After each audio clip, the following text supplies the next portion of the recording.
I am not a horror guy. In fact, I'm a big wuss, actually. I was never big on Friday the 13th or Nightmare on Elm Street or any of the slasher genres or franchises that were huge during the 80s when I was growing up. But for some reason, vampires and vampire movies always held an interest for me.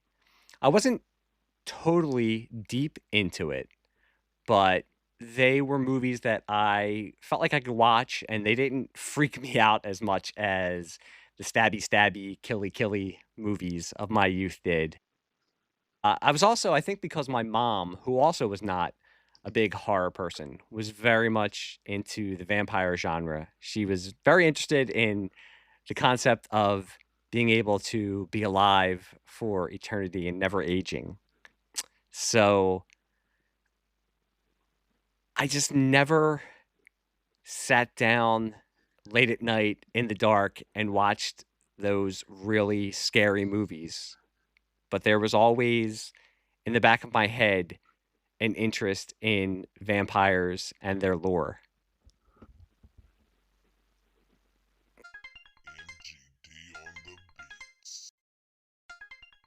Hello and welcome to the Pop Culture Basement podcast. My name is Mike Jamison and I'm your host. And with me tonight down in the basement is returning guest, Big Beard Booty Daddy, Brad Reiter. Brad, how you doing? I'm doing well. I'm doing well today. This is our spooky season episode. This is our Halloween episode. Ooh. And stop, you're scaring me already. And we are covering a movie that, Brad, you were very excited to cover, and you suggested to me that we should cover on the show 1987's The Lost Boys. Yes. Directed by Joel Schumacher, starring Kiefer Sutherland, Jason Patric, the Coreys, and a whole slew of fresh-faced young vampires. Yep. Brad, why were you excited to cover this movie? This is, I just love everything about this movie. I mean, I'm a huge horror fan. I've been watching it since I was about 5 years old, and my father showed me Night of the Living Dead, the original. So I'm big into horror, all the slashers and everything. But there's just something about this movie, the 80s, the vampires, what I consider the greatest soundtrack in movie history, or at least in the top three, but definitely no lower than that. The cast was simply amazing. I mean, you had two returns from the Goonies with Corey and Kiefer popping over. So that's always fun to see. I mean, I'm sorry, Stand By Me. The two of them were both in Stand By Me, and which was a big part of my childhood. So seeing the returns of those two, just everybody, just everyone that I was a fan of back in the 80s. The look of it is just reeks of 80s awesome. It's just a fun movie. It's scary. It's creepy. It's everything you want in a Halloween movie, in a horror movie. It's just a cool movie. Yeah, it's scary, it's creepy, but it's sexy. It's very, very Joel Schumacher. Yes. And with that little introduction I had before the episode started, I wasn't putting on an act. I'm the total opposite of you. I was never a big horror guy. And you're saying that your dad introduced you to it. Maybe it was because my parents, it was never something... maybe The Exorcist, because it was so big in the 70s. So I'm sure they saw it. And then when VHS became a going concern, they most likely rented it. But they were never big horror people. So it was never in my life as much as it was for some other people. And I didn't have a lot of friends who were big horror fans either. I can't remember really going over people's houses and watching horror movies.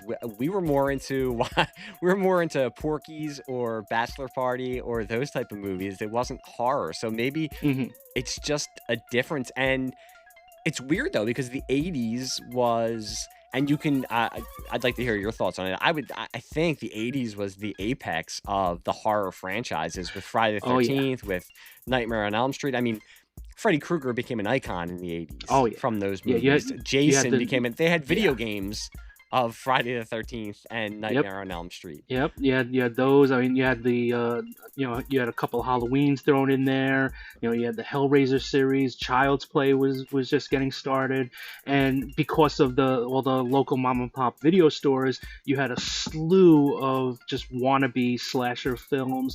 I mean, you had like My Bloody Valentine and anything that had a holiday attached to it. Essentially became a horror movie. Whether it was that stuff. You had your Black Christmas. Anything like that. Just if it was a holiday, somebody wanted to make a horror movie about it. I mean, you even had April Fool's Day, which, depending who you ask, people either love that movie or they hate it because of the ending. But you had every single week it was like a new slasher movie was coming out. It was the hottest thing back in the 80s. So it was definitely huge. And it really did. Like, I mean, you had Halloween, but that which came out in the late 70s. But Friday the 13th, 1980. That definitely helped kickstart some stuff. And then you have Nightmare on Elm Street. Not long after that. So seeing those two, right back to back in the early 80s, definitely set into a stratosphere. And it's a great point you brought up. It was the mom and pop video stores. I think they needed content for their shelves. Yeah. So you would go in there and find not only the big horror franchises, but you would find these B movies and C movies.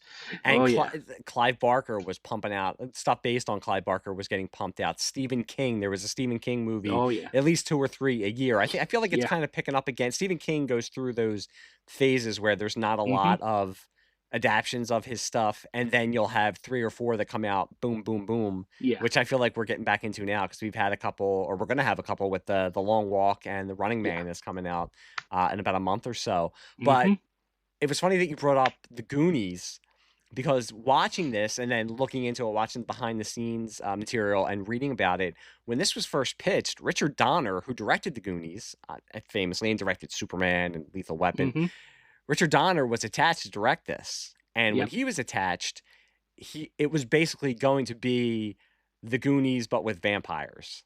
It was going to be, the kids were going to be younger. It was going to be a lot funnier. It was going to be very much in that Goonies vein. And it kind of got stuck in development hell, and it was moving along really, really slowly. Donner got offered Lethal Weapon and took Lethal Weapon. So he said, I know somebody who I think would really be able to do this material and do it well. He suggested Joel Schumacher, who up until this point, this is his 3rd movie. I'm sorry, this is it's his 4th movie. He did The Incredible Shrinking Woman. He did DC Cab, which I had to revisit for Sleazebag Cinema. And he did St. Elmo's Fire, one of my wife's favorites because it's set in Georgetown where she went to college. So this was his 4th movie.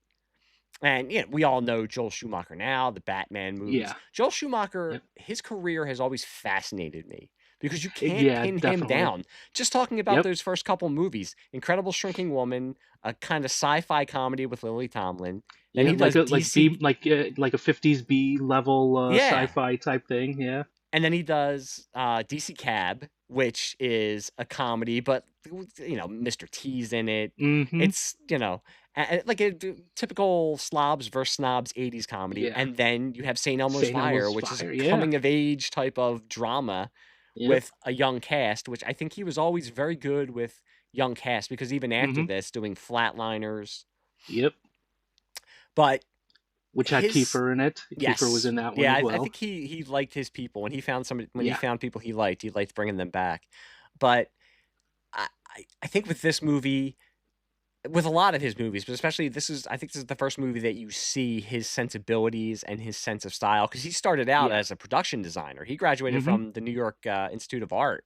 So he was bopping around as a production designer and costumer for a while in the 70s and up until the early 80s in Hollywood. But you can see the style and his sensibilities draped all over this movie.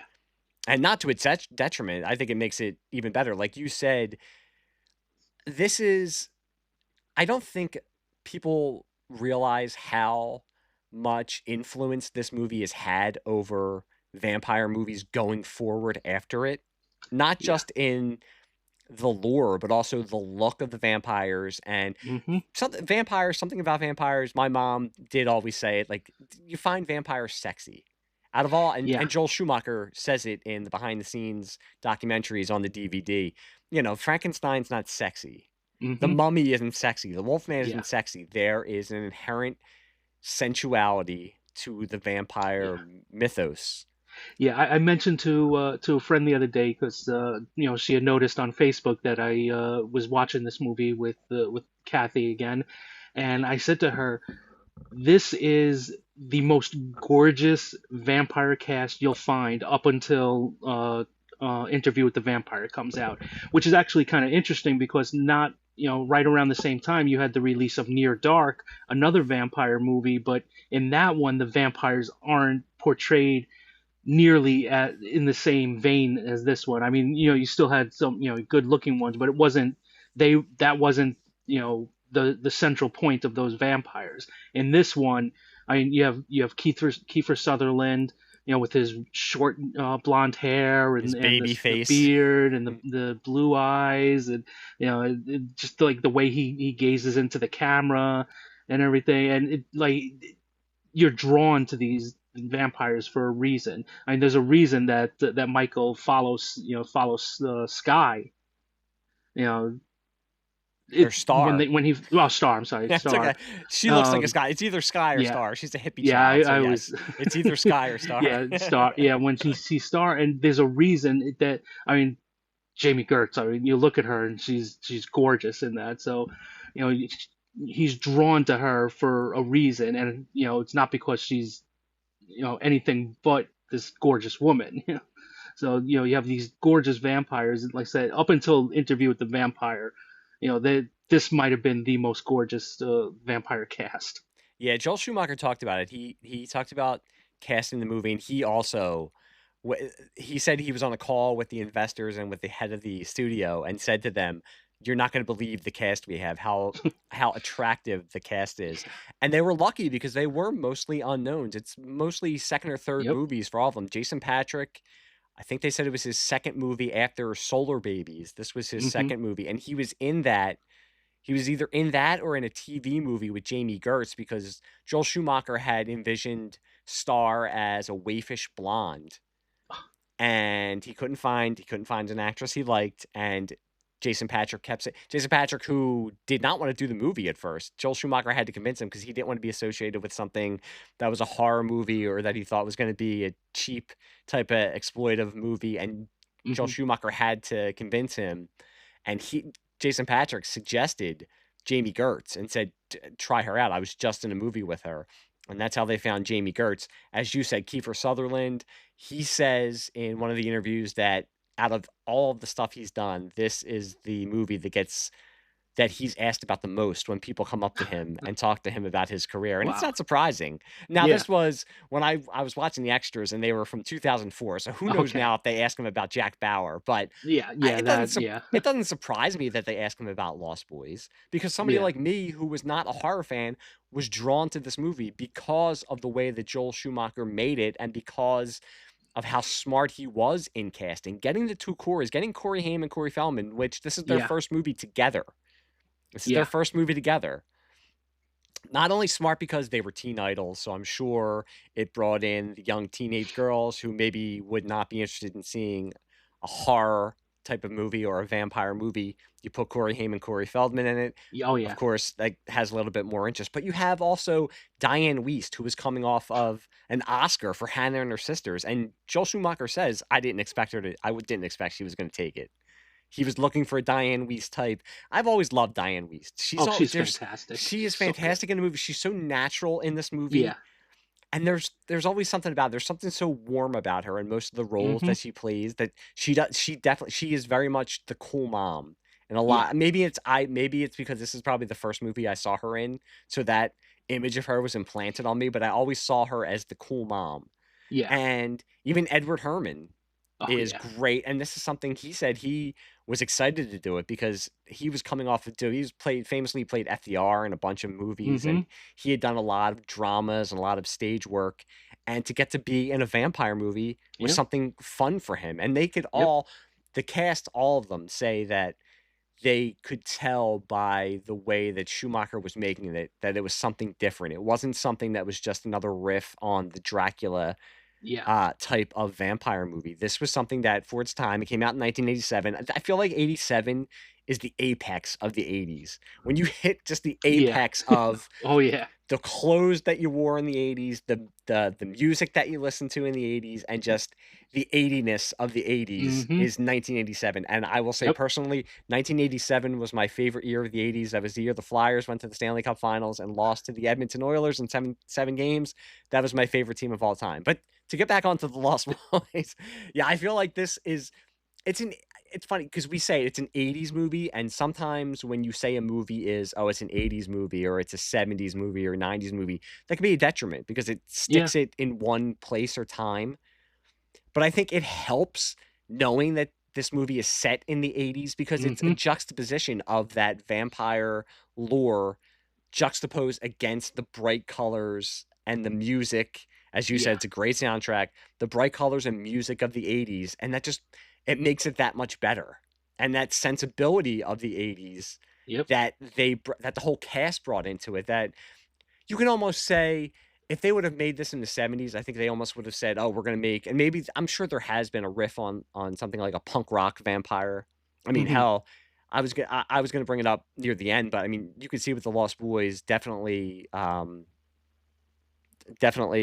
influencing Buffy the Vampire Slayer with the comedy and horror, the way the vampires look. And I'm not saying directly, but you could draw a line from David to Spike in Buffy the Vampire Slayer. But I think in this, even in the movie, you know, the what's the Pee Wee Herman's character, you know, he's walking around with the leather jacket, you know, the big hair. Yep. So I think the Lost Boys showed that you didn't, and when I say this, I don't mean it that they didn't, but you didn't have to take it so seriously. You could make it sexy, and you can make it funny, and you can make it young. Schumacher said that too. He said that a lot of the investors in the studio were getting nervous because they said to him, "It seems like you're making this funny." And he said to them, "Don't worry, we know what we're doing. Just wait until you see how it turns out." And I think that helps it. I think this movie, as I was taking notes and watching it, what stands out, I already said Diane Wiest comes off as very motherly. She is a mother. Corey Haim and Jason Patrick, they seem like brothers. It doesn't seem like a manufactured type of relationship. They act like brothers. Oh yeah. Grandpa acts like the crazy so good. Acts so like good. the crazy eccentric grandfather. Yeah, and that scene where he's going out on his date and he asks about the aftershave, and Corey Haim's like, oh, how about some Windex? And he's like, yeah, that's a great idea. It's like it felt like a natural real life conversation, as silly as it was. And it felt real. And the car that he had, do you know what kind of car that is?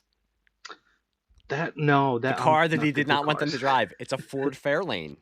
Okay. Just to bring it back to our last episode that we recorded together. Yes, it was a Ford Fairlane. I do like that when he said to Corey Haim, "Do you want to go into town?" And they sit there and say, they move like an inch. You got to start it up and let it sit for a little bit. And they move an inch. Well, that was it. Are we going into town? That's about as close to town as I like. Yeah, and then when they do take the car and they come home, he's like, "Do you know the rule about filling up the car if you take it without asking?" No. Well, you do now. Like, as they're carrying an unconscious teenage girl and a little kid into boy. their room. Yeah. But you know what? That too, when I was watching it, I forgot how quick it is, and I mean that in a good way. It's not 2.5 hours long. You get in, you're introduced to what's going on. There's a lot of of deleted scenes on the extras, which were I could see why they were cut. But there are some that add to kind of showing why Lucy had gotten divorced and why she's moving in with the dad. You didn't really need it because I think all the characters did very well with the shorthand of making you understand where we are in the lives of all of the kids and the mom and the grandfather and this town, Santa Clara, murder capital of the world, which was filmed in Santa Cruz, which I didn't know. at Hmm. one time was the murder capital of the There you world, go. because in the late There you go. 70s, because of a serial killer that was there. So Yeah. that, I think they said that the graffiti was real on the back Okay. of the That of the makes sense sign. then. Yeah, I mean, And you knew right away. Okay, this is a divorced mother. She, like the grandfather says, she didn't make her situation any better from getting a divorce. So that's why they're there. So, and you know where they're from. You know that the sons aren't necessarily happy about being there. Of course, they don't want to leave their friends. I'm sure. But yeah, everything within the first few minutes of just hearing the conversations that they're having. we can't talk about the cast without mentioning the Frog Brothers, obviously. Yes, And that was one of the Edgar. things growing up, and I had this on VHS. My brother and I and our friends would watch this all the time. And like I said, we weren't horror fans, but this was just a Hmm. fun Yeah, movie. And it was something that people who aren't horror fans can get into. And that's why I think it became such a cult movie, because you yeah. don't have to be into vampire movies. You don't have to Hmm. be into horror movies to enjoy this. You just have to be into fun movies that have a little bit of scares.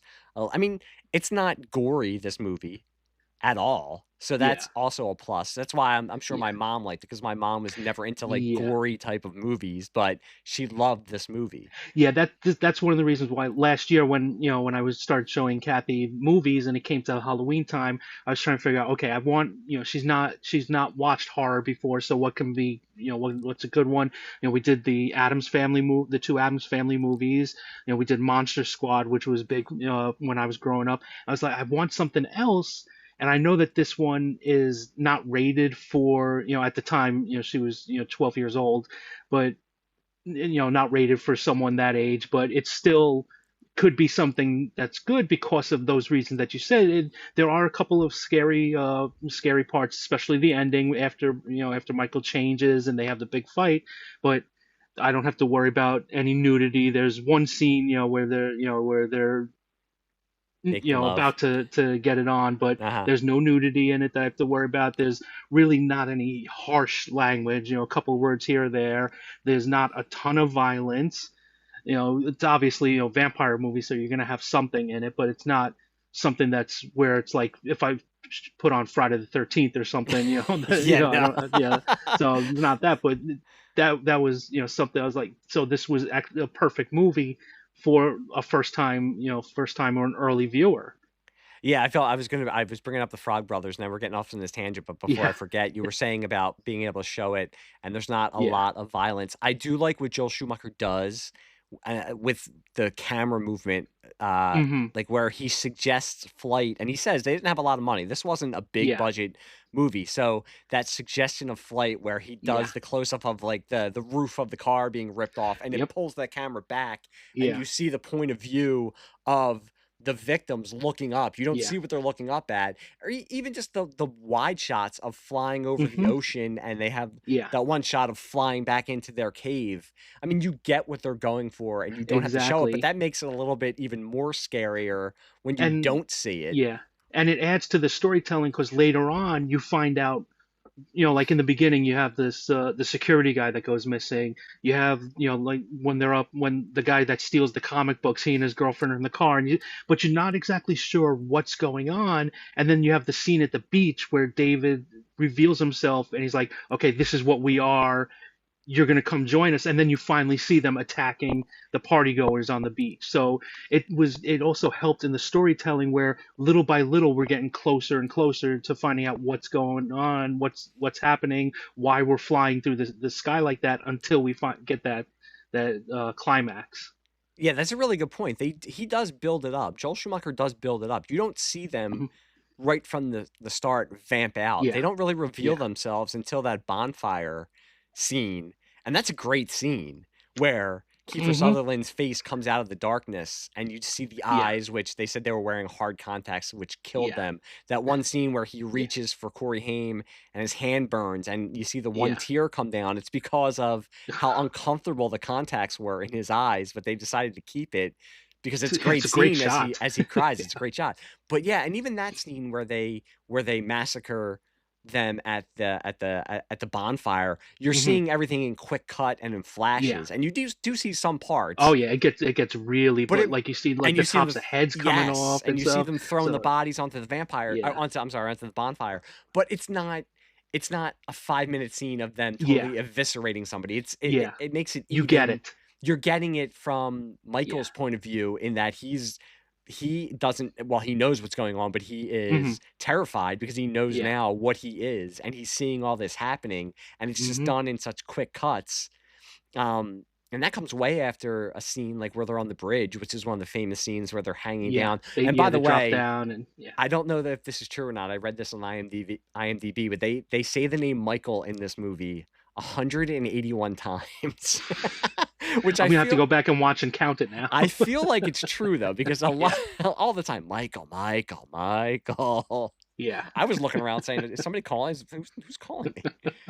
But yeah, one of the famous scenes when they're on the bridge and they're holding that. I'm not afraid of heights or anything like that, but that Mm-hmm. freaks me out, as Yeah. especially when the train is coming by and you see him struggling to hold on. And then Yeah. after it's all done, they drop down and you hear the voices Mm-hmm. calling to him. And I like that scene too. You don't see exactly what happens. It cuts from him falling, he's in the To his smoke, and then bedroom. Yeah. falls onto his bed, Yeah. which I like that they held a lot of stuff back. Yeah. And I think that's with a lot of great horror suspense movies. You don't need to always, and it's different. A movie, as you brought, like Friday the 13th or Nightmare on Elm Street, Yeah. you want to see that. Most of the time, you're coming to see the kills. That's what you're coming to Yeah. see. So Yeah.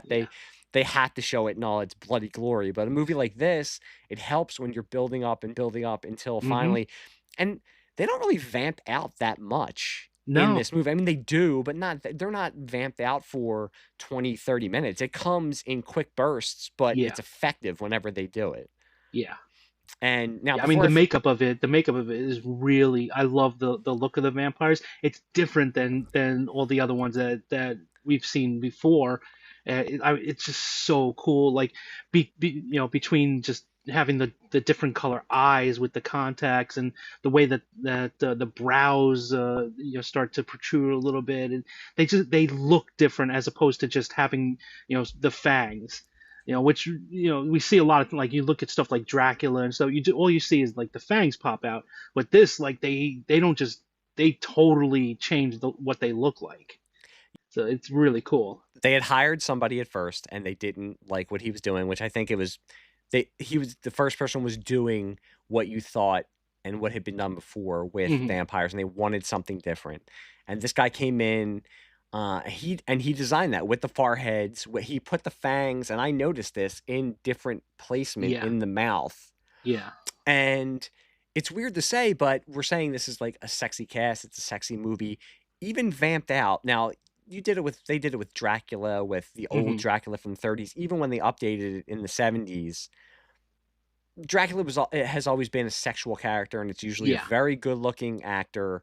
And yeah. even as a vampire, there's sometimes when those Dracula movies, nothing happens. It's just him with fangs, and Hmm. he's biting women. Yeah, That's where that inherent sexiness comes with Dracula. But with this movie, even vamped out, the makeup was so evocative and so it was so groundbreaking and new. But hmm.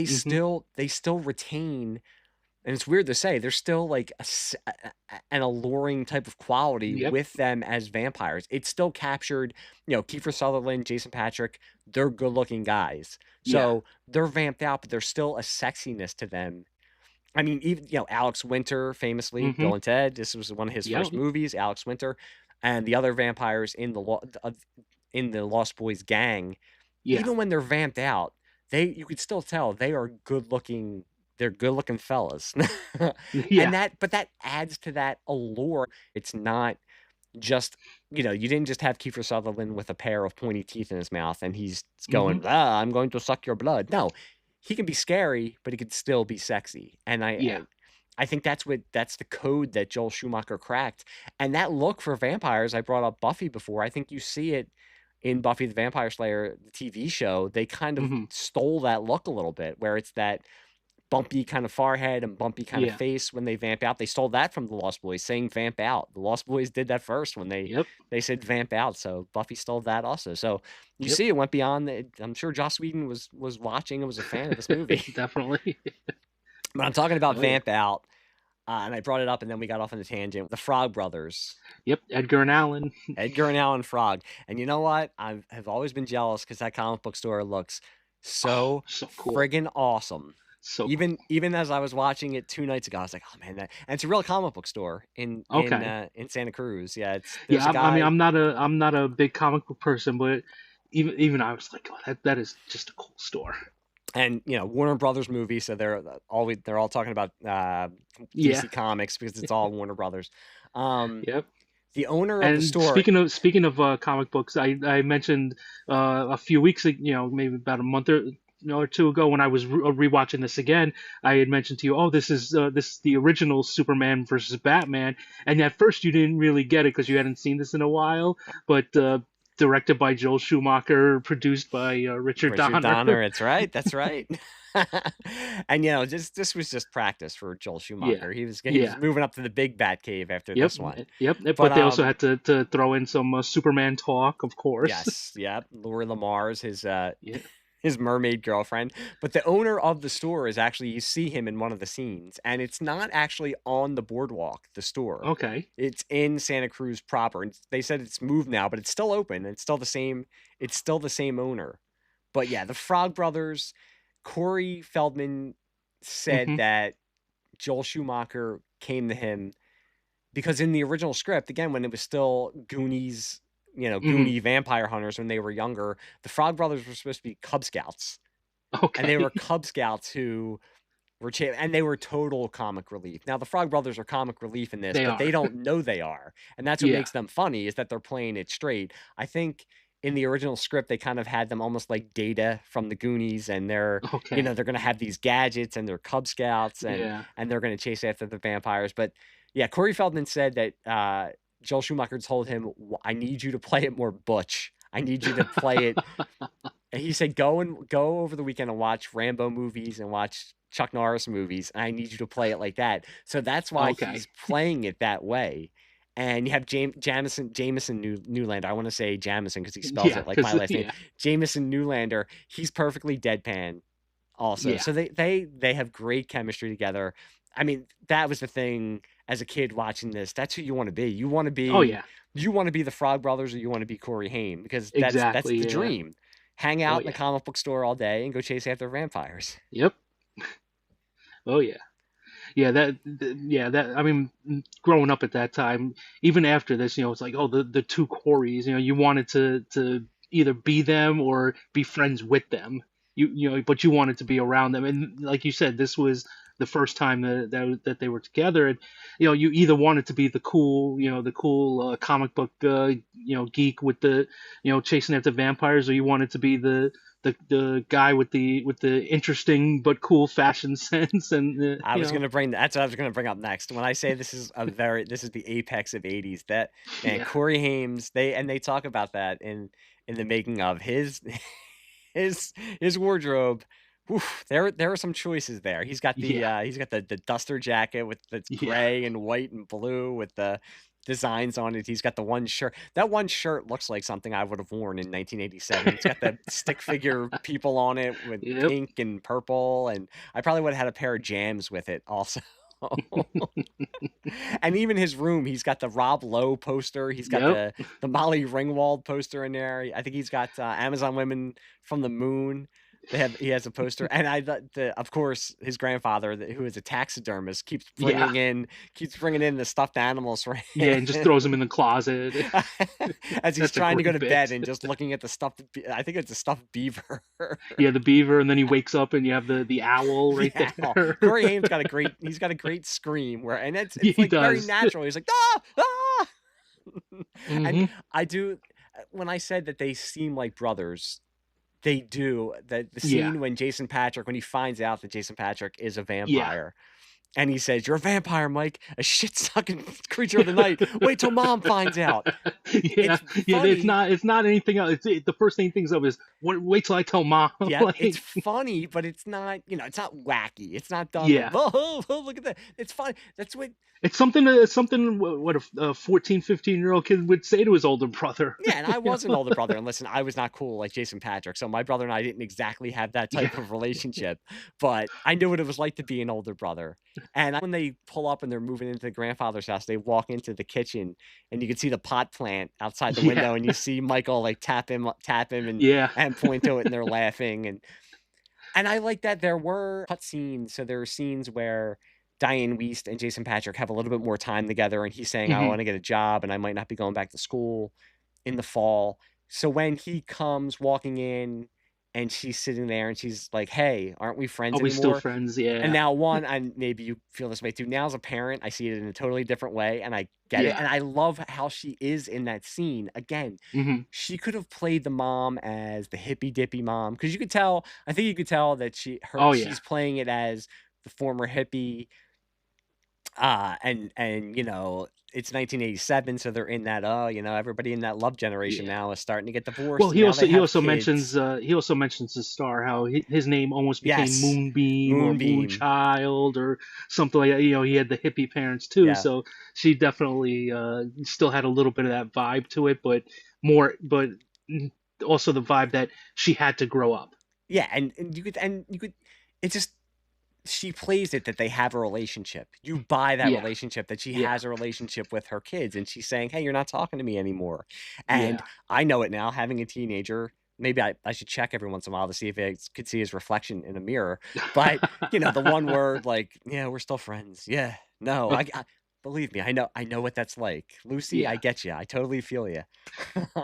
But we're talking about the video store. I'm sorry, we're talking Hmm. about the comic book store. That Comic books, video yeah, store also, I was yeah. like, "Oh, the video store." It wasn't a Blockbuster, but No, that there were so many stand-ups in the back, yeah, and posters in that video store that I can remember in the video stores yeah. that I used to go into, in the mom and pop video stores that I used to go Hmm. into as a kid. There was a Best of John Belushi stand up behind Yeah, Lucy in one scene, and I was like, "Oh my god, I remember that." I remember seeing that going in. I think it was on the cover of the VHS tape yep. also.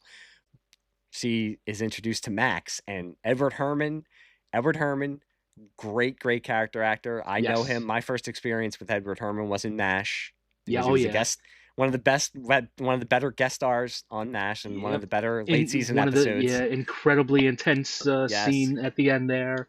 I'm not to get off, but I remember watching that episode years and years ago. My dad watching it. It was like the first time I'd seen it, and my dad just walks in and he goes, and just out of nowhere, he just sees me watching. He goes, "Blood, I can't get it off my hands." And I'm looking at him like, "What are you talking about?" And then when it came, I was like, "Oh, okay, I see."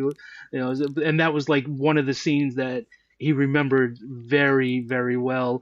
I mean, he's older and doesn't have the greatest memory about all kinds of stuff, but with TV shows, like that's one of the things, and that's one of the thing. Like he just came, he was like, "The blood, I can't get it off my hands," and then watching him, doing something like this, it's like the complete opposite kind of character. It's really good.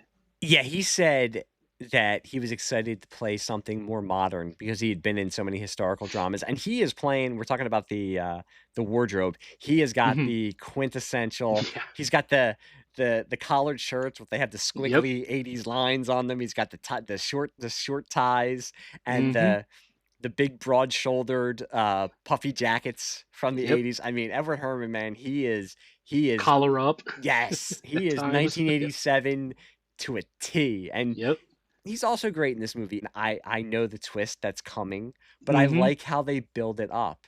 And even I Yeah. had written down in my notes at first, because I forgot how they explained it, when he does see his reflection, when the Yeah. Frog Brothers get invited to dinner, Hmm. or well, when Sam invites them Yeah. to When Sam dinner, brings them. which is a funny scene. And I like how, in horror movies for years and years, they're always used as an allegory for something else. And I do Hmm. like they bring in they kind of throw that curveball where he says, "Oh, I get it. It's because I'm a father figure and I'm walking Yes. in," and the movie knows Yeah. that that's what you're gonna think, so they subvert Mm-hmm. it in a funny way. Yeah.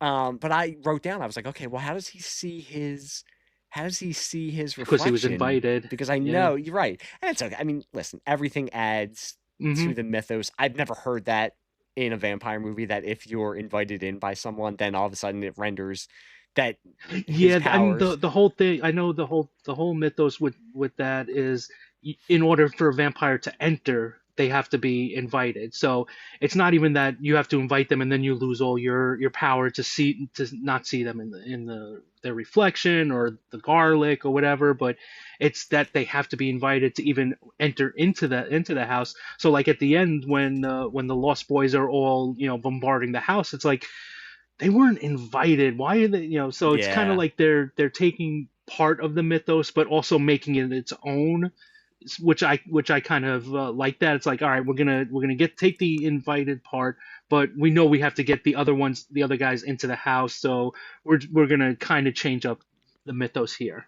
yeah, which you can. I mean, Yeah, I mean it's not real, so with every iteration, stuff is going to be exactly, added, stuff is going to be taken away. It's whatever works best for the story. exactly. But bringing up Max, that also makes me bring up the two MVPs of the movie, Nanook and Thorn. Yeah. I am not Yes. a dog person. I'm a cat person. I've always had cats. Not when I was a kid, but since I met Hmm. my wife. But God, Nanook is like the best dog.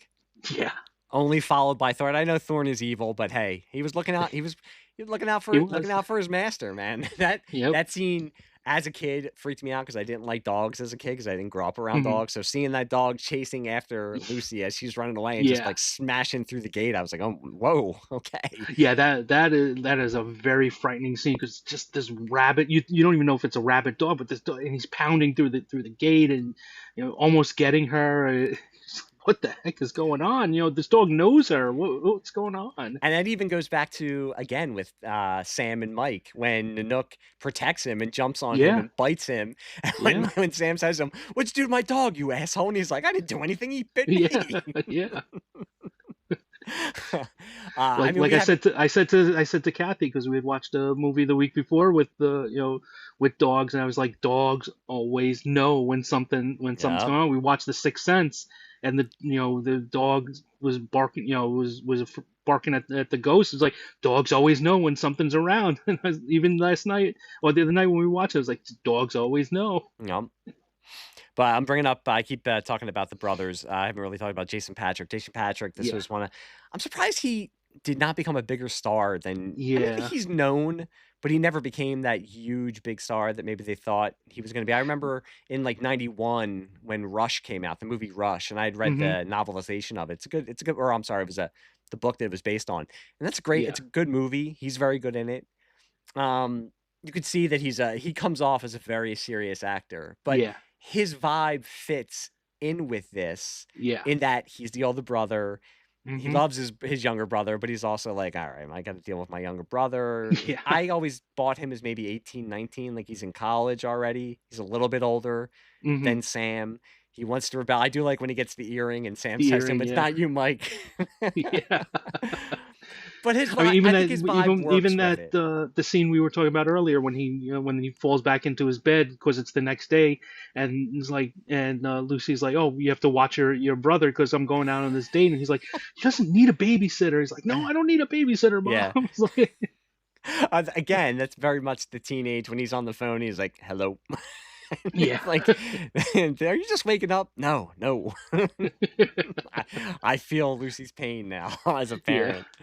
And yeah, if we're bringing up Jason Patrick, the other Lost Boys, Kiefer Sutherland, famously, hmm, I'd probably already been introduced to him through Stand By Me, which he yes, made definitely, 2 years before this came yep, out. But I mean, this is kind of a different role for him, and I've never seen him. I mean, he played bad guys early in his career, but you never yeah, see him as really, really scary, I yeah, guess.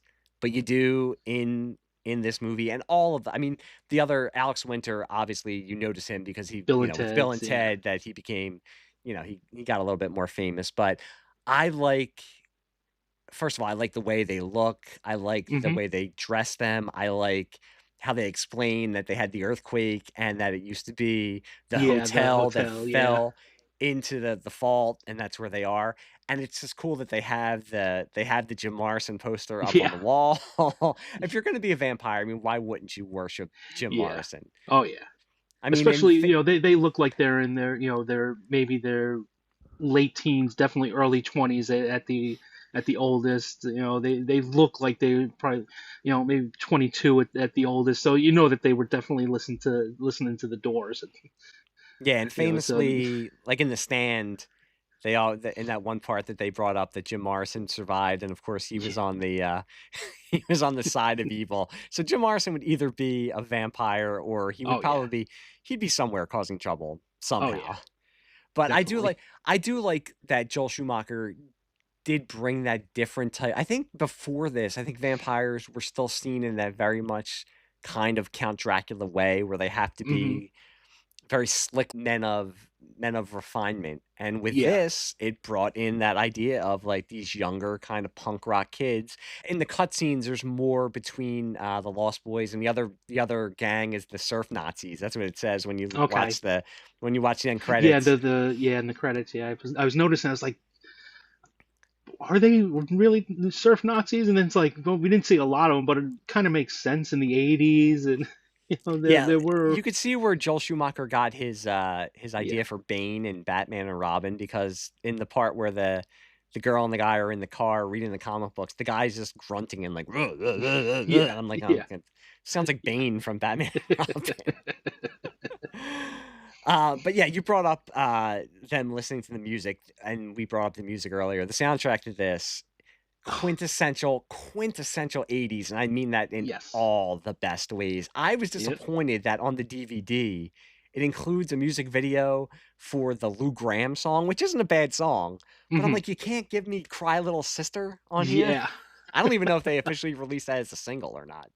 Yeah. That's probably my favorite track on the soundtrack. I love that song.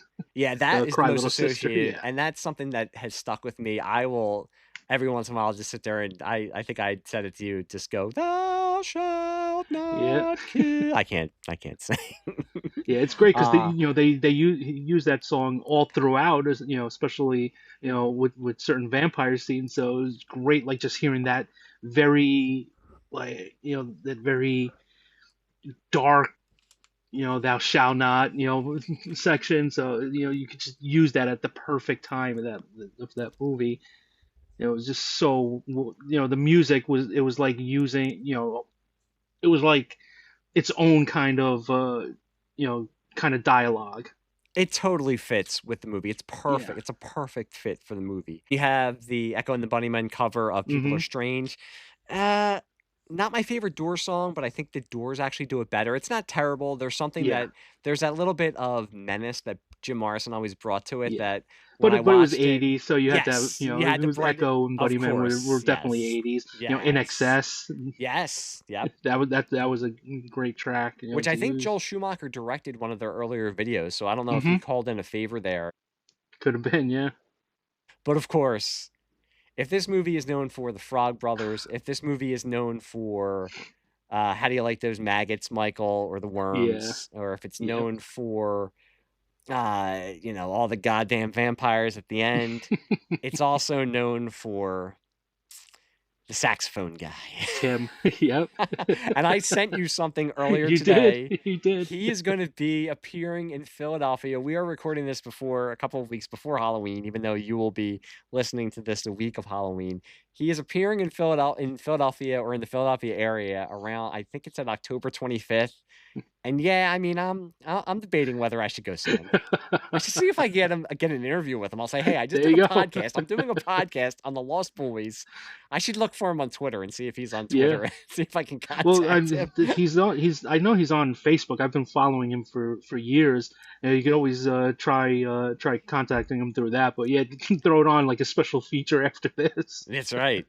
So wait, what is his name again? Because I totally forgot about it. Tim Capello. I always just knew of him as saxophone Sax guy guy. from The Lost. Yeah. And if you say that to anybody, if you put that picture on Facebook, Yeah. that's the famous meme is, the nobody at all. Yeah. And it's just him playing the saxophone. Yeah. But I do like that. And we talked about this. He has leaned into it. He doesn't care. I mean, Oh, yeah. he knows that's what he's known for. Yep. And he's like, hey man, I don't care.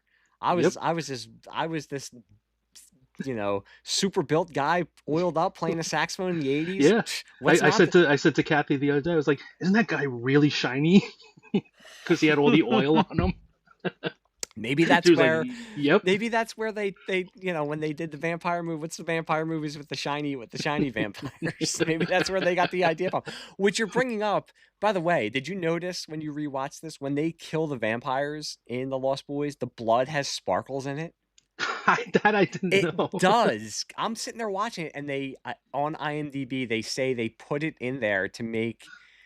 They didn't want it to be rated R. They didn't want it to be too gory, so they put it in there to kind of lessen the effect of the blood. But yeah, if you watch it, interesting. When the Frog Brothers are running out of the cave after they stake Alex Winter, yeah, and it's all over them. Yeah, it's sparkly, and I was like, what? Why? It's just. Is that this where they got the sparkly vampire stuff from? I don't. Yeah, I know. The one thing I did notice about is like when they're talking about when they kill the vampire, no two vampires, go down the same way. Some do this, some do that, some implode, some explode. If you watch it, each of the vampires they kill dies in that. I don't know if it's that order, but in that way, you had one of them imploding, one of them's exploding. So it's really interesting that they all go out in that same way as well. Yeah, I did write down on my notes. The end becomes Vampire Home Alone when they're getting ready to, they're setting up the booby traps. They're filling up. I do like the scene when they run into the church and they're filling up the water bottles with holy water. And they have a whole group of people there. Just look at them like, hey. But they fill up the bathtub, and same thing with the onions that you realize, or garlic, sorry, that you realize it doesn't work on Vampire. He says it doesn't work. Every vampire movie, just some lay person who's never picked up a bow and arrow before somehow becomes proficient with suit. If it was us stuck in a house and you said to me, here's a bow and arrow, shoot this vampire, I'm sorry, but that means we're probably in trouble, because there's no way I'm hitting a vampire with a bow and arrow. Yeah. But you got the bow and arrow, and I will say this, as I was watching it, I did think to myself, for as much of the build-up, the Lost Boys did kind of go out like bitches at the end. Yeah, it was fast. They were fast. But they were great. I do like throwing them into the tub. It's a great death scene where it pops back up. And this is the most kind of horror part of the movie, and it's not even that bad. I think the scariest part is when Laddie turns into a vampire and pops out and it's a great kind of jump scare almost, because they're the Frog Brothers and Sam are sitting there happy that they say like, we just killed one of them. I mean, you see him underneath, but you're like, okay, is he gonna crawl out, or what's gonna, and it just pops up right up out of the middle. So the Revenge of Eddie Munster.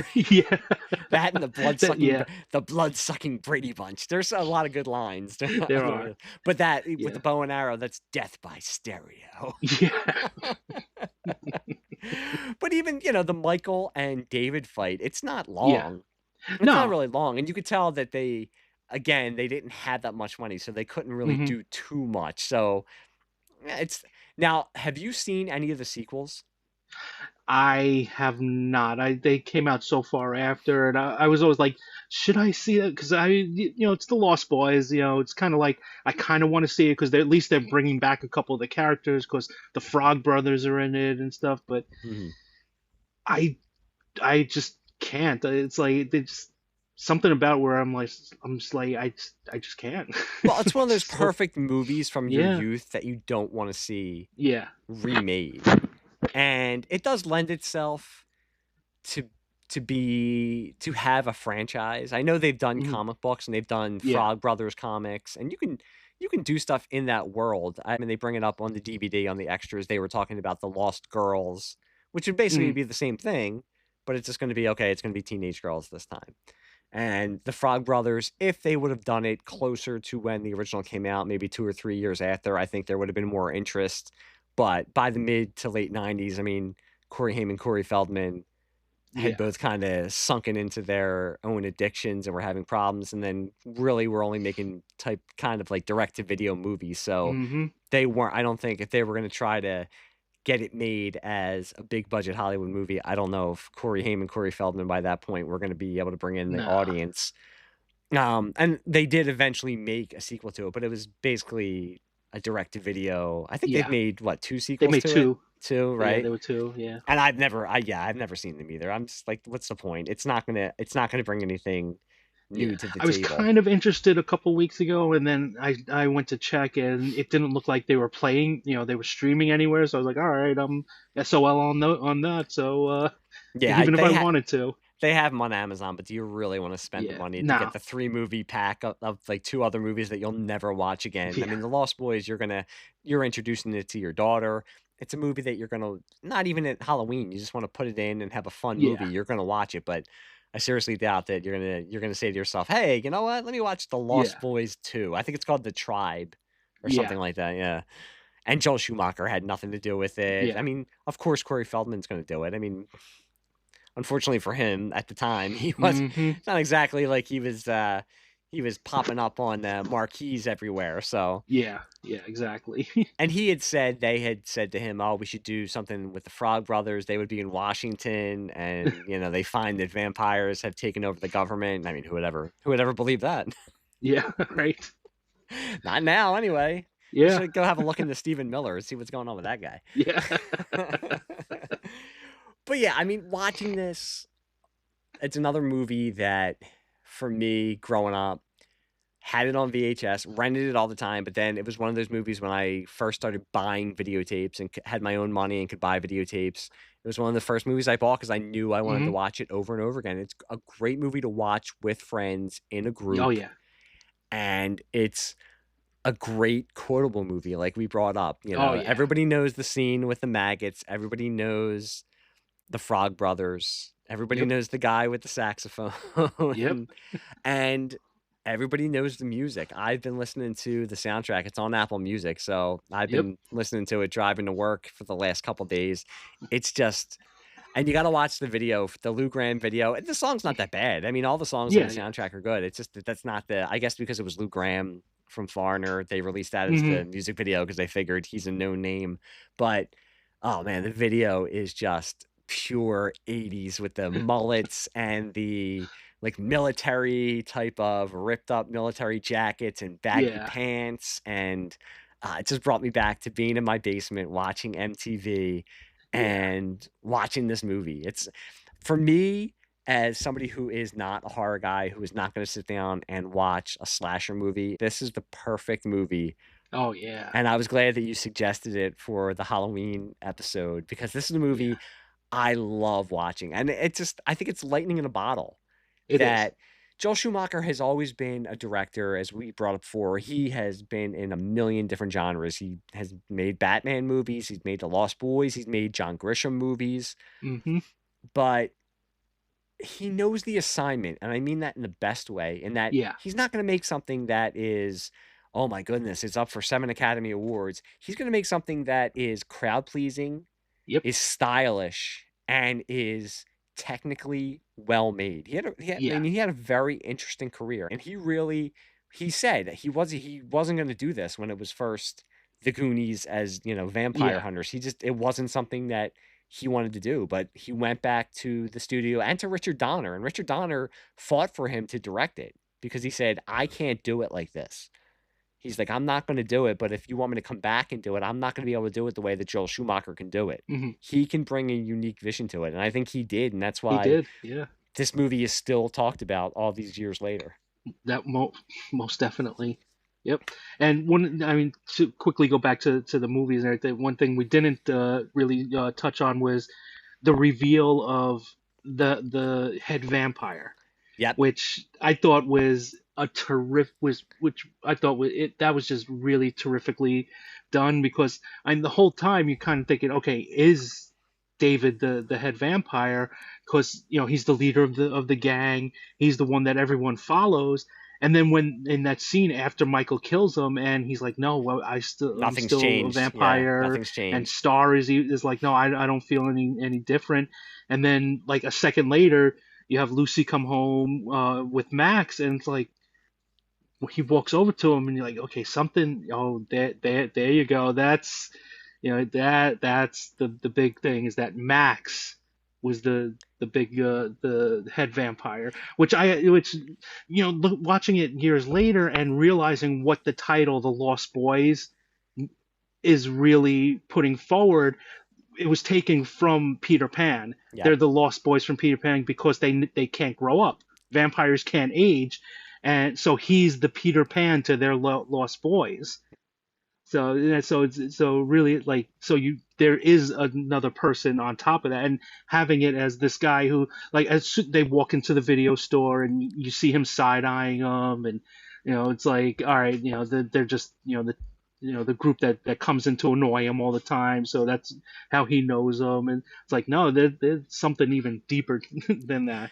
Yeah, and they're doing it, they're setting it up, and again, it's that they're messing with your expectations where they know Yeah, they're setting it up. They're making you think, okay, it's probably this guy. They say, oh, he only works at night. yeah, And he even, I mean, when he asked to be invited in, but then, when you see, like I said, because I yeah, thought of it yeah. automatically, when he sees his reflection and then they It's like build oh, it up can't be him. Yeah, David, so it's like, oh yeah, yeah, it can't be him. They were just doing that because it was just a red herring. they wanted to throw us off the sand. I will say, not for years, when I first watched it, I always thought, and it's the last famous line of the movie, but when the grandfather comes in, you know, kills him, and then goes and gets his root beer, and he's Yeah, walking in the dark, and it's Lucy and Sam and Mike, and they're all hugging each yeah, other, and she's like, Dad, I always expected him to turn around and vamp out and say yeah, that it was him. Because the way they set that scene up, he's walking in the dark, and he's always kind of been weird. Now, I mean, you're not thinking like I wasn't thinking like, okay, I've seen him outside in the sunlight, yeah. so. But there was always something I There's was like, oh my something. God, I Yeah, was waiting for him to turn around, but it goes to that awesome last scene where he just says, one yeah, thing I always hated about Santa Clara, all the goddamn yeah. vampires. It's like oh, really? You couldn't say something to your daughter and grandkids Yeah, about that? you might have mentioned that when we were. You told them, you reminded them about not taking the sticker off the TV guide. You reminded them about your root beer and snacks, but you couldn't tell them about the vampires. All the Especially things when, were. when they were like, "Oh, is it true? It's the murder capital of the of the world." It's like, yeah, because there's vampires here. Why do you? Yeah, because there's a It's whole cadre of vampires killing young kids. Oh, well, great. Well, you know what? I think we'll move to Iowa instead of Santa Clara. How about that? back to Phoenix. Yeah. How desperate was Lucy to get away from Phoenix? That must have been a really bad divorce. Yeah, But yeah, there was just something I always thought that he was going to turn around. He probably yeah, had to, because Michael says it to him when he says, "Oh, I got a date with the widow Johnson tonight," and he says, "Yeah," and he says, did you stuff Mr. Johnson for her?" And he looks at him, and Sam's like, "It's not funny, Mike. It's not funny." And they do. I mean, I'm bringing up so many good lines. Corey Haim and Jason Patrick have a really good relationship. yeah. Corey They do. Haim is very funny in this movie, and he's Yeah, very funny. He's very natural in this movie. yeah. He's naturally. It doesn't have to be. He's not wacky. He's No, just playing. He's playing it as the little brother, but yeah. like He's playing it as a kid. yes, and they let him. They let him be a kid. It's not Yeah, that heightened kind of kid who is basically a 40-year-old in a yeah, 15-year-old's body. He's a kid. Like that line I brought up when he says, "Wait till mom finds out." Even yeah. when, he's scared when he sees Michael floating outside the window and he's like, "What are Hmm. you, the flying nun?" And he calls his mom and she goes running back, and then that's a great scene though when Michael goes in and says like, "You can't tell Yeah, mom." And I mean, it's serious at that point where he it says, "We'll is. figure this out. Like, don't tell Yeah. her." Oh yeah. And Yeah. then he goes Yeah. And down he's and like, oh, says, I was reading a comic. I saw something I outside my got window. It's scared. like that's And what it was. It was a really scary comic. yeah, he's like, "It's a really scary comic, mom." But again, as a parent now, I love watching all these movies with the hindsight of Yeah. me being a parent now, because I'm like, okay, Me as a kid, I would have never done that. I was like the good Yeah. kid. I never did that kind of stuff. But and thank God my kids don't do it. But I could totally see a kid now doing that. Like, oh yeah, I was Yeah. reading a comic and I got scared and I called you up. Like, it was a really scary comic, Mom. Yeah, when he said that, I was like, oh, that kind of makes sense. You know, if you're watching a scary movie and look out the window, you know, you're bound to get scared. So why not a comic book? You know so.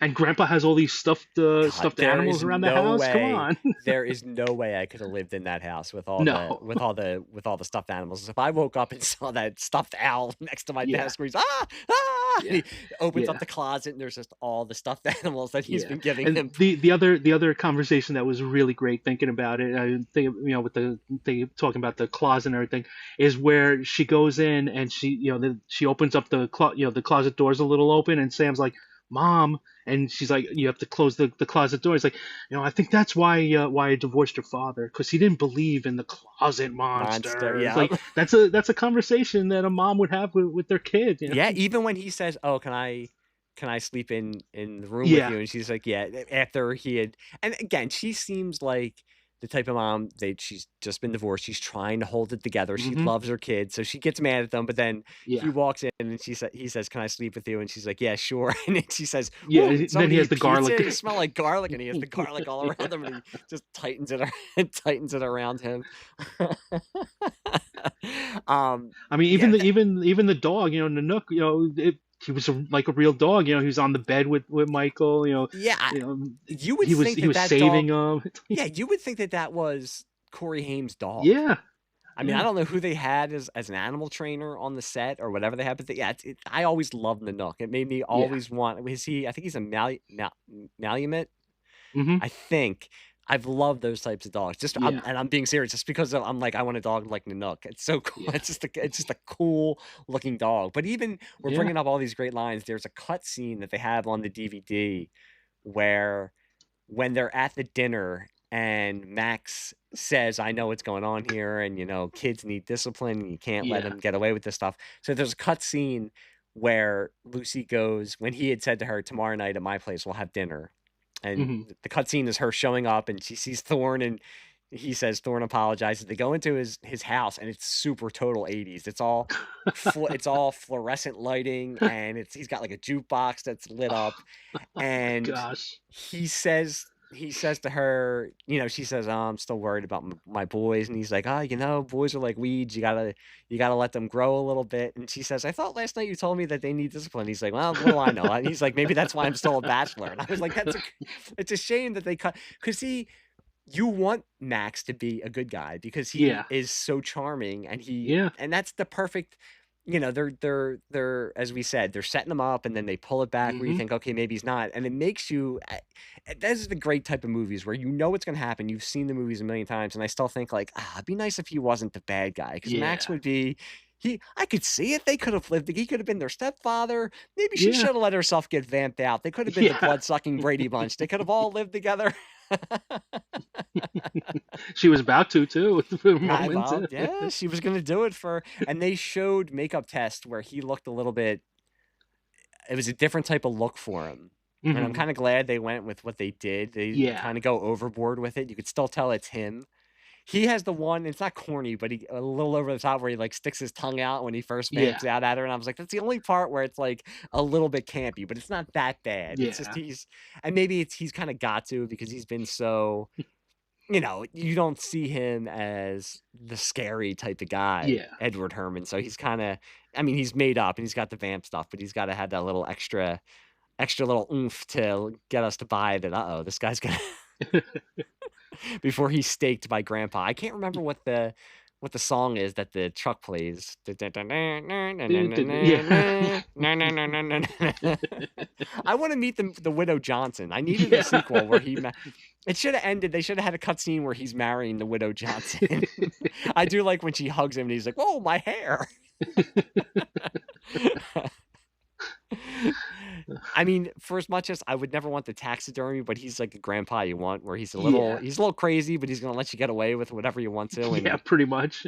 if he has to, he'll kill a vampire for you too. Yeah. Yeah, get away with whatever you want, just as long as you leave his root beer and snacks alone.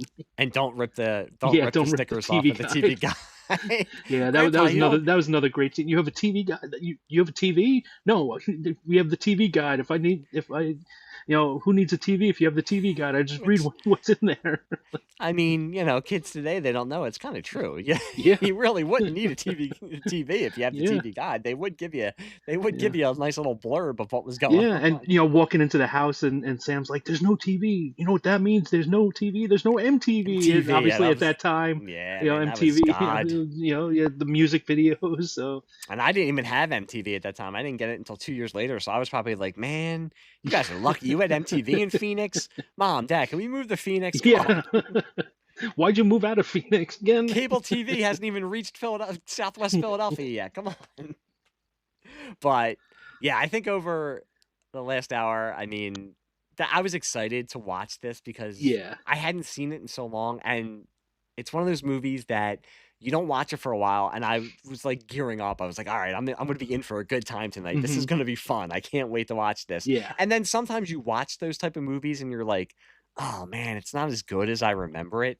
This yeah. was definitely not Oh yeah. that way. I'm actually excited. I told my daughter because she's more of the horror person. She's the one a little Okay. behind the scenes. I was almost late to record this episode because I was watching. My daughter guilted me into watching an extra episode of Buffy the Vampire Slayer tonight, so Mm. I had to cut it off 5 minutes before we started recording. But she's my, and when I say horror, although she was the one last week, a friend was over and I looked into the sunroom and I'm like, what are you guys watching? Insidious 2. I'm like, is your friend allowed to watch this? And she said, well, I watched Insidious over her house. I was like, okay, I guess it's all right.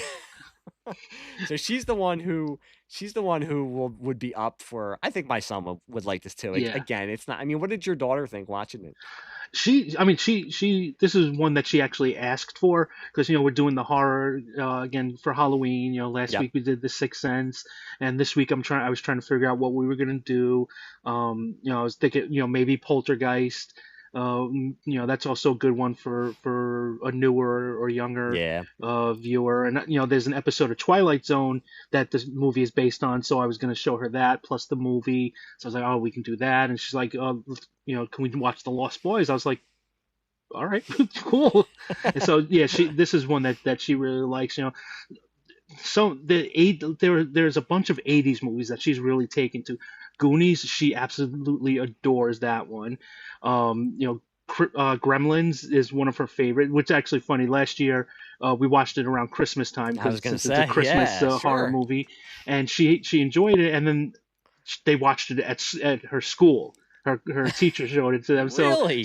yeah, I was like, wow, they're still watching actual, like kind of a little bit hardcore stuff at Yeah, I'm schools. surprised. I'm So, surprised. she enjoyed. She was like, "Oh, we watch it at school." So, but that one she enjoyed. So there's a bunch of the '80s ones, that she's really getting into. And this is one she was like, "Can we watch The Lost Boys?" I was like, "Awesome!" And she hadn't seen it since last year, so there was still a couple. There were some parts that were scary to her again, but she's like, she's like, I was like, "Oh, how'd you enjoy it this time?" She's like, "It was scary, but yeah, I enjoyed it again."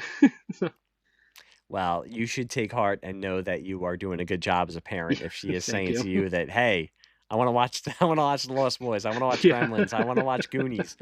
You're doing a good job. yeah. But I do want to say thank you for coming on again Oh, because no I was problem. very excited when because I said to you, you were one of the people I know is more into horror, and I had Yeah, said I want to do something for Halloween, but I'm not, like a big horror guy, so I was trying yeah. to think of something. Not that this is super unique, but I mean, hmm to be honest, I was trying to think of something that wasn't really scary because Yeah, I'm a big wuss and I didn't want to yeah. get too scared. So I was like, oh, Lost Boys. I haven't watched this in a long time. Brad Yeah, saying he wants to you do The Lost Boys. you even said because I brought up a couple and you were like, you can do that and I'll sit back and listen while you talk about it. And then you came like, oh, you want to do Lost Boys? It's like, perfect. I'll be able to turn the light off down the basement and not Yeah. have to run to the stairs. Hey, My I still daughter do that. says I to still me, do that with certain movies too. So my daughter says to me sometimes where I have to go upstairs if we're watching stuff down here, and she's like, "Can you hurry up because it's spooky down here?" And I'm down. This is where I watch football or baseball or my movies, and I'm like, "What are you talking about? It's not scary down here." And she's like, "It's a little creepy." And I'm thinking back, like, okay, in your basement all the time, as much as you spent down there, you still didn't want to turn the light off and walk to the steps because you were such a big scaredy cat that you thought something was going to chase after you. I'm not gonna lie. There's times even now as a 50-year-old, I'm like, let me yeah. just turn this hallway light on first before I walk Yeah, up here. in our bedroom we have a bathroom connected to our bedroom. So like if I have to go in the middle of the night, I just go right in. Don't even turn on the lights or anything. If I watched something that's freaking me out like the night before, I wake up, I'm kind of like, all right, 3, 2, 1, run back to bed. Me as a 50-year-old, I'm like, all right, I got to turn the hallway light on. I don't want to walk down here. Yeah. A monster might get me. So that's why, again, I was excited to watch The Lost Boys, but I'm always happy to have you on if I'm either have you on this show or on Sleazebag Cinema, where we Hmm. just recently did The Adventures of Ford Fairlane. Yep. I am reading the stories right now. Okay. I only have a couple of pages left of the first story. I mean, it's Okay. only 90. I have it on Kindle, so it's only about 90 pages. So Hmm. very different than than the movie. Very, very, but enjoyable. It's fun. But this was fun also. I was really glad Yep. you wanted to do this movie, and I always have fun talking to you and having you on the show. Do you want to let people know where they can find you if you want them to Um. find you? Yep. Yep. On Twitter, I'm at it's at Ace of Joshi, or you can just look for Big Beard Booty Daddy, as well as on Blue Sky, or as I like to call it, Bluesky. It's Big Beard Booty Daddy as well. Yep. If you have any wrestling questions or just any kind of interest in wrestling, follow Brad because you will get your fill of. I just live vicariously through you on Twitter and Blue Sky because I don't watch wrestling like I used to, but I'm just like, okay, I kind of know what's going on, especially in the more independent type of wrestling promotions by following Brad. So if you're into that, also follow him. If you're looking for me on Twitter, because I'm not going to call it the other thing that it calls itself. I am This Lightsaber Kills Fascists. That's my main account, but we are also on there as Pop Culture Basement. And the same on Blue Sky. We are on there as Pop Culture Basement or This Lightsaber Kills Fascists. And I also recently, within the last 2 or 3 weeks, created a Facebook page, Pop Culture Basement Facebook page for all the over 40-year-olds like me and That Brad still use it. who are still on Facebook. And if you want to see something other than me sharing pictures of my kids, follow me at Pop Culture Basement on Facebook, and you'll get updates on when the next episodes are coming out and just any other pop culture musings and stuff around the episodes that we do. Give us a follow on Apple Podcasts, on Spotify. We're on YouTube. If you can give us, if you could rate and review us, it really helps us get the algorithm out there to other people. The episodes have been doing really well, which I thank not only the listeners for, but my guests like Brad and everybody else I've had on here who have really gotten the word out there and who follow the episodes. I am very, very thankful. And luckily on YouTube it is just the audio, so you don't have to worry about me scaring anybody off. Stop it! You are not going to scare anybody. Yeah, nobody wants to see Brad and I like I'm sitting here drinking beer out of my Justice League cup as we're talking with each other. I'd have to like come up with like a pretty background. I'd actually have to put the lights up, which I don't even do. I'm like cloaked in darkness, trying to be mysterious with my my bright orange hat on. But yes, on YouTube it is just the podcast on YouTube. So I always say for those 15-year-olds out there who are following Pop Culture Basement, I try to pawn it off on my son's friends. I'm like, hey, I have a podcast if you want to listen to it. I'm like, oh my god, if I say something wrong, like their parents will be like, why are you listening to this? Who is this? Oh, it's like, oh god, you're not allowed to hang out with him anymore. But yeah, if I want to thank everybody for listening and for sharing the episodes. So look for us on Facebook, look for us on X, and look for us on Blue Sky, on YouTube, Apple Podcasts, Spotify. And I want to thank Brad again, not only for being on this show, but for being on Sleazebag Cinema. Look for me there too. I do that with my friend Andrew Gross, where we cover 70s, 80s, and 90s movies that probably wouldn't be able to be made today. We're trying to get another episode out. These stupid kids and wives and life really do get in the way of podcasting. But until next time, I want to say happy Halloween to everybody, and and we will talk to you soon. Bye.